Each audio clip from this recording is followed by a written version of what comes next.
So here we have our iON Sync earthing plug do-it-yourself kit, and it comes in 3 sizes. We have our large, medium, and small size. Depending on the plugs you get in your kit, there's either a 5mm or a 6mm hole punch, and then it comes with this block anvil that you wrap your shoe around that allows you to hole punch your shoes from the bottom of your shoe.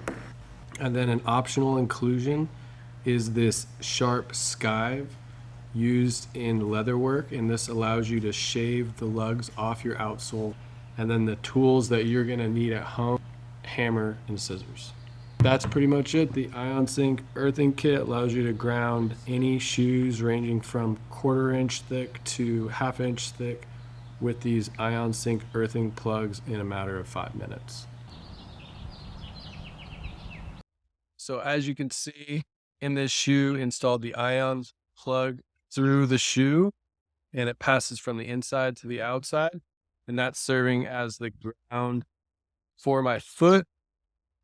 This foot I'm wearing no sock, the other foot with a sock, and I'm hooked up to the voltmeter with the other lead into the ground, showing the voltage difference between my body and the earth.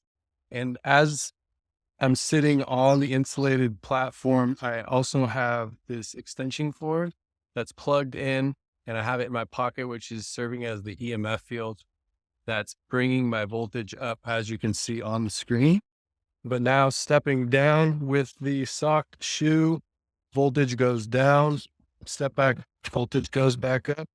And now wearing the shoe with no socks, voltage goes down. And now I'm going to show with cold feet on the ground how that affects the voltage. And then we step back up and the voltage goes back up. But that's pretty much the test I wanted to show, showing how the different plugs work with either a sock or no sock.